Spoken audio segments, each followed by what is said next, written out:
Okay, hey, what's up, guys? It's me, Bubba Charles Salas, coming at you one more time. One, time. After a very long time, because bitch, we are back.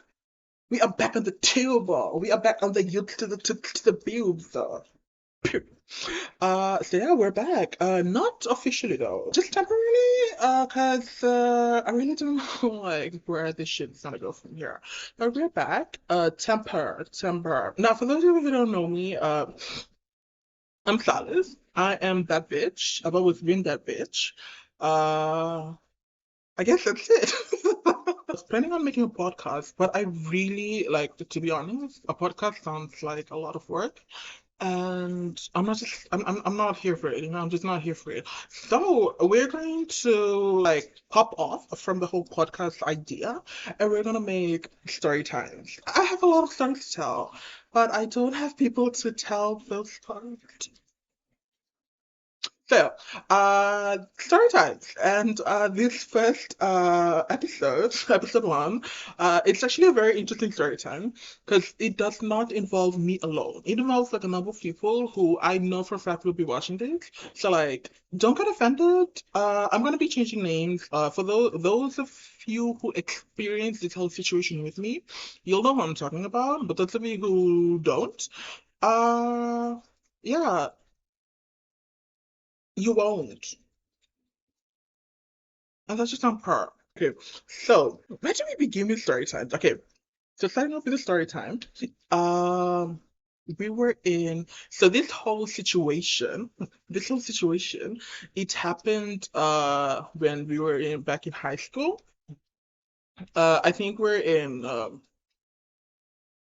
year 12. Year 12 or year 10? One of the two. No jokes. We were in year 10 and we're in high school. And we had PE class. So like in back in high school, your PE class, physical education class, it merges with your music and your arts class. And so you have the same teacher that teaches like all of these three subjects, but you just like circulate every week. And so this week we were supposed to have PE class, but it was like raining, much like the weather today. Also, yeah, it's raining. So she decided, you know what, because like everyone's gonna get wet and like it's towards the afternoon. So we decided to go for music class and we're sitting there. And so there like before this whole thing happened, there was like drama going on between like a group of like a clique in our class, right? So there was like already drama going on in between, no, like within the members of the clique. And so when music class started, like everyone like knew that this shit was like going on like the whole day. And so when it started, me and a friend of mine, we'll call her T. So me and T were like sitting at the back, and then behind us was just one desk, right? So it's like one desk, and then it was like me and T, and then everyone else was like grouped in three and fours. So we were sitting, and then this girl, A comes up, right? A comes up and sits behind us. And so me and T were like, girl, I think something went down. Because, like, the way she came, she looked very worried. And she looks very like, oh my God, like, I'm gonna get my ass beat. You know, like that expression. And like, the aura around her was just, like, very, like, worrisome, you know? Like, I was actually, like, worried for this bitch. And so I turned to T and I was like, babe, you need to check up on her. And she was like, okay, cool. So we turned and they were like, babes, are you okay? And then she just like started going back and forth. Like she was like holding on to like a pen. Like, no, not the pen, but like the pen cap. And so she was like bending and she was like, oh my God, he's here. He's here. Oh, wait. Oh, wait, I didn't even introduce, I didn't even introduce like what we're gonna talk about. Oh, that is so stupid. But anyway, this story time is gonna be like a mass possession, demon possession that happened back in high school. Like it was very much a lot, and I'm talking about mass possession because a lot of people were involved, and it was giving poltergeist. That we've gotten that out of the way. I turned, and so she was doing that, right? Wait, yeah. So she was doing that, and then she was like, "Oh my God, he's here, he's here." And I was looking around, and I'm like, "Babes, I'm the only guy like right next to you. what the fuck are you talking about? And she keeps on like looking outside, and I was like, babes, like, are you okay? And then she's like pushes her chair back, like with her also, because like she's sitting on the chair. She pushes herself back, and she just starts screaming like, ah! And so me and T, first of all, we're shocked. Like T is that bitch where, when she gets shocked, she gets like, okay, bitch, I'm ready to go down. I'm different, I'm like T, I'm a whole puss. And so when that happened, I stood up and I walked my ass out. I was like, babe, I'm not doing this. So I walked, and so she's like, she, she starts screaming, and then she starts like doing that. And then I walked forward, and then everyone like swarmed in. Like I was like, oh my God, what's happening? And then the teacher got concerned, and then I went up to the teacher. She got concerned, and then she thought that I was going to like relay information. No, bitch, I was running for my fucking life, babe. And so she saw me, and she's like, Silas, what's going on? And I was like, I was like full on panicking when I went up to her. And I was like, oh my God, oh my God, oh my God. And then when she saw me, I was like, oh yeah, man, I don't know. To call help. So we called help. We called help. We had like this lady come in, and mind you, like the whole vibe in the room, it was giving very much. There's a demonic presence among us, because people were. See, at the moment, like at the exact moment, it was like very terrifying. But now looking back at it, fuck. Oh Jesus. So we called for help, and like people came. We had like the gardeners come in to like help. Our caretaker's wife was there, and some of the HLK teachers. So they come in. Then they're like holding her. Some start praying. And the others like start evacuating students to like go back to the classroom. As soon as we walk out, this other bitch, we'll call her D. D falls to the ground and starts. She's doing that. So D in one side of the room is doing that, and then A on the other side is doing that. And so we're just like looking at them like, what the fuck? And like, all like, no, this is all tea, all shade, because the way D was like giving possession, it wasn't giving possession. It was giving like very much, I'm here for attention. Like the attention's not on me, babes. This is my time. This is my time. And she was like low key a pick me, so like her. So that whole thing was happening. And so, like, again, we have two girls out of nowhere start shaking vigorously, both of them looking up like this. Like, it was very overwhelming. And so everyone went out. Everyone went out. I stayed back because, like, I was a bitch. I might be scared shitless, but at the end of the day, I will get all the tea. And all the tea I did get. So everyone went up to the classroom. And so, from what I heard, right? So from what I heard, there was like a prayer chain that was formed. One girl, we'll call her A2. So A2, she decided to like do like a whole prayer chain, and so people were praying. So I was like, oh, that's cute, power to the Lord. And so that was going on. We have A and we have D. So we're like, okay, we need to get them to the office because like we can't have them out here in a classroom that's very accessible. Everyone's gonna know what's going on. Everyone's gonna be like filming them. So like we decided to take them to the office, to the school office. Now they told me Silas lift her. I was like, hey, no, the fuck? I didn't even lift my chair to come from one room to the other. You think I'm gonna lift this big bitch? No. So a guy comes in. We'll call him M. Now M lifts up A. D was doing her shit, and apparently out of nowhere she's able to like stand up and walk. So she walked. So M lifts up A, and so we start walking up to the what? To the office. Now, mind you, I went with them. Like I said, babes, I might be the pussiest bitch out there, but when it comes to get the tea, I am on the scene. I got everything down. So we start walking up, and then as we were walking up, we go past like this carpenter's workshop. And so as soon as we go past it, M feels someone punch him in the ribs. And so and so he goes, ugh. And so we look at him, and then like I was expecting him to like stop. And so he goes, and so everyone's like, "Are you okay?" And he's like, "Oh no, it's okay. Like I just pulled a muscle." And so we go up, we enter the office, and then we go to like all the way to the back in like this very like room that like I forgot what they call it. So like this is the room where you go to like wait to get picked up, or if you're like feeling sick, you go there to like just like rest a bit. There was like a whole bed, one window, air conditioning, and like no other windows, just like a very small, narrow window. So we go there, we station down, and then we turn around, and then here we have M. M doesn't move, and he just like starts going down. And so we're like, "Hey, hey, hey, are you okay?" And then he's like, "You know what? When I went like, ooh, down there, we're like, yeah, I saw something. I saw like a whole black figure punch me like on my ribs, and I was like, oh, okay." I was literally over there like, okay, and bitch, I was taking notes, girl. So like M is now like on the verge of possession. Like he's literally going. So and then another guy comes in, AS. We will call him AS. S. So S comes in and he goes, "Okay, you know what? We've got this. Brother, you can do it. Brother, come here, brother. Wako kwa chiko, brother." And meanwhile, brother is over there going, F takes M and they go to the front office. So they go, they sit down, and S starts praying. S starts praying, and then we send out one student to go out and call the warfare warriors. We did have some in school back then. I'm not sure if we do now. And so those students came and like started prayer. I go back to so I was at the front office. I go back to A, and so I check up on him or her, and we have like teachers there.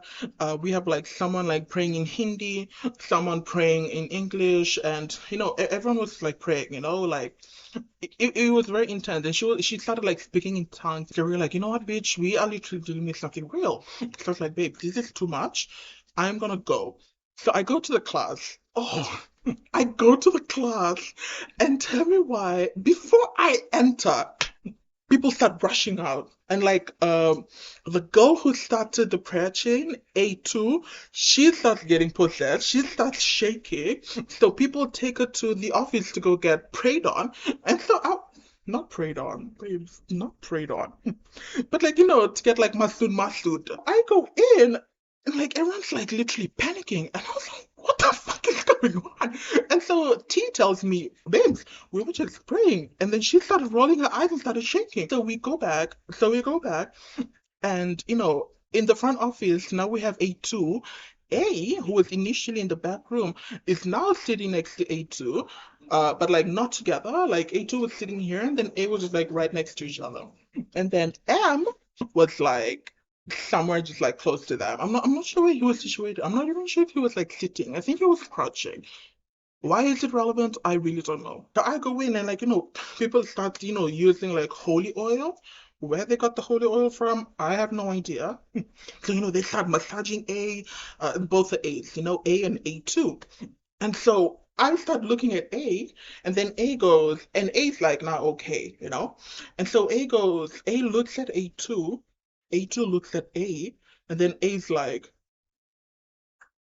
and like, hearing that, you might think that they orchestrated the whole thing, but like A and A2, they're cordial to each other. They don't actually hang. They're not in the same friend group. So like it'll be weird for them to like coordinate this whole thing. And so I thought of that. I thought of that initially because like I'm cool with like both of them, but I'm like even more closer to A2. When I saw that happen, I I was like, demon, we are dealing with multiple bitches. Cause what the fuck? These demons are communicating with each other. So I walk out. I'm out. I come back out. A2 is now okay. Initial A, everything starts getting worse. She starts speaking in tongues and all that. So we take her back to the back room. And then now in the back room, we start reading her the Bible. And so they give the Bible to me. And I was like, babe, first of all, wrong bitch. So then I take the Bible. Because, like, again, the situation was very bad. I could not say no. If I were to, if I were to, like, object, they would kick me out. And I didn't want to leave. Like I was like literally living for everything. So I opened the Bible and they're like, go to like Revelations and like read the red lines because that's what those are, God's words. And so like I started reading the red lines and tell me why this bitch. A, if you're watching this, I hope that was the demon inside of you talking to me.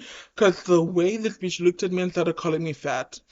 She was like, look at you, get that power. I was like, baby, that's the whole demon, how dare you? I had no idea the demons are fucking fat phobic. Because what? You are here possessing a 16-year-old girl, and so that's not crazy enough. And you decide to direct your shit to me calling me fat. At that time, I was suicidal, bitch. I was about to kill myself and let my spirit haunt these bitches. Cause how fucking dare you? She's like calling me fat. And then I just like start like halting. I was like, you know what, babes, I don't think I can read. So I literally just leave. And so again, like this whole thing was like happening in the afternoon. Right up like a few more minutes later, school was over. Everyone went home. And I stayed back with a couple of friends, and then there was this other girl, we'll call her Anne. We stayed back and a teacher came out and so she was like, you know what's the best thing for you guys to do right now is if you guys prayed. And so the group that I was in, like we were like low-key hesitant to pray because we were like, pray? Fuck this bitches. And so like we just go silent and she goes, okay, if you guys like don't want to pray or can't pray, it's okay. Just like start saying Bible verses. And I was like, you know what, babe? Yeah, we can do this. We can do this. And so before it even starts, N, right? She starts crying and she goes, "Ah," and so I go, babe, it's gonna be okay. And so I hug her. I hug her and I kid you not, this is when like this whole thing like because like throughout the whole thing like I was literally going, you know what? This might be fake. This might be fake. But in that moment when I hugged Anne, that was when like I thought, okay, no, this is like legit. Because as soon as like I put her, like she's like very skinny. Like her BMI was like in the 18 ranges, like tops. She was like skinny. And as soon as I put her like on my shoulder, not her on my shoulder like that, but like her head on my shoulder, I was like, babes, it's gonna be okay. I kid you not, this bitch weighed twice as heavy as me. Like it was to the point where I literally could not hold her. I had to like get on one knee. Thank God I wasn't possessed. Could you imagine if I started getting possessed? Bruh, no one could hold me back. I would. Ooh. So I had to like lower myself down because she was like fucking heavy. And then I don't know, she started screaming. She's like, she goes, and then I let her go. I was like, bitch, the fuck? So she falls to the ground and she starts moving like a snake. And you know what the funny thing was? She was moving like a snake towards the carpenter station that crossed, and then he got punched in the ribs, like legit. It was very legitness. And so after that whole thing happened, like now we have N on the ground, literally slithering around. And so the teacher that came out and told us to like, say Bible verses and start praying. She goes, you know what, guys? I think it's best for you guys to just go before we have like incidents like this happen again. So we're like, okay, yeah, we're gonna go. I go home and so like this whole thing was happening on a Friday, right? I go home and that whole weekend, babes, our group chat was silent. Like everyone was like literally scared shitless. Like I was actually like not, but like after that whole thing with M, I was like, oh, oh no, like I was literally scared. And like where I live close to school. And so just like a few steps from my house, there's a bend. And so when you stand in on that bend, you look straight forward, you're literally looking at the school. I kid you not, every time I pass that bend, I would literally run. My fat ass was running for life. Cause like, baby, I'm not getting possessed today. Oh man! And so the next Monday came, and then like everyone came in with their Bibles, and like we were like the farm that had the hottest tea. So like everyone from like everywhere was like coming up like, oh my God, babes, what happened? We heard everything, yada yada yada. So like we started like telling shit. I started like getting all the attention that I deserved. And speaking of attention, D. The girl that got on her knees and started going. She literally went around and started talking, like telling everyone about what happened. And the T came back. The T, not the D. I hope the D would come back. But the T came back that she literally faked it. She faked it. So yeah. I mean, there was like high school gossip that she faked it, but like I truly believe that she did. But if you're watching this, I strongly believe that she faked it. But anyway, yeah, everyone was like scared shitless for like that whole week, and like A came back and I feel like there was a part of us. Like yes, like people were like cordial to her, but like a strong majority of us were like, you know what, babes, I'm just gonna distance myself. Cause what the fuck? Oh my God, it was like this situation. I was like talking to this guy friend of mine and like we were like in a uh group, like in a circle, and we were just like chatting away and we were just like talking about like how everyone felt like during the weekend. And then out of nowhere, A decides to like come. No one sees her. She comes and she like um crouches. Crouches, I think that's the word. Like crouches and like it's just like looking at like that guy friend of mine. And then he doesn't see it, and then we all don't see it. And then at the same time, we just like look at her, like we're just like we just feel like someone watching us. We look at her and she's there, and the way like we just all went, like, back up. But yeah, oh my God, that whole weekend, and that whole year was a lot. It really was a lot. And yeah, that's the end of the story time. I hope you enjoyed it. And to everyone like involved in this story, I tried my best to like keep your identity a secret. But part. I hope we can like laugh about it in the future. I mean, we should laugh about it because like as traumatic as it was, looking back, it was like literally hilarious. So yeah, I hope you guys like it. I have more to come in the future. And if you guys like want like very like specific videos, do let me know because like I'm literally here to like entertain you bitches. Okay, so Yummy Bubble Salad signing